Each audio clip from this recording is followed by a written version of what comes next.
ওরে বাবারে, লাল টুকটুকে শাড়ি পরে কোথায় এসেছি? দাদা বৌদিতে, তাও আবার আইবুড়ো ভাত। কত নম্বর পর্ব জানো এটা? মনেই পড়ছে না। কাকু কাকিমণি দাদার সাথে এসেছিলাম সেই দিন। এই ডিশটার নাম ছিল পাঞ্জাবি চিকেন। চিকেন তাও আবার নাকি পাঞ্জাবি। এই চিকেনের মাঝখানে আবার স্টাফিংস করা ছিল, তাও আবার কিসের? ফিশের। তারপরে হাজির হলো বিশাল এক থালি। মাছের থালি ছিল 2 রকমের 3 রকমের সবজি, ডাল, ভাজা, সবকিছু। তার সাথে পোস্তর বড়া, মিষ্টি, চাটনি, আবার মাছ। তার সাথেও ছিল আবার ছাঁচ।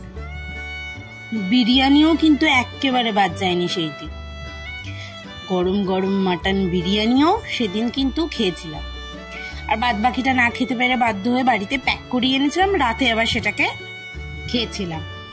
প্লাস্টিক চাটনিটা কিন্তু পাঁপড় দিয়ে সেই লাগছিল।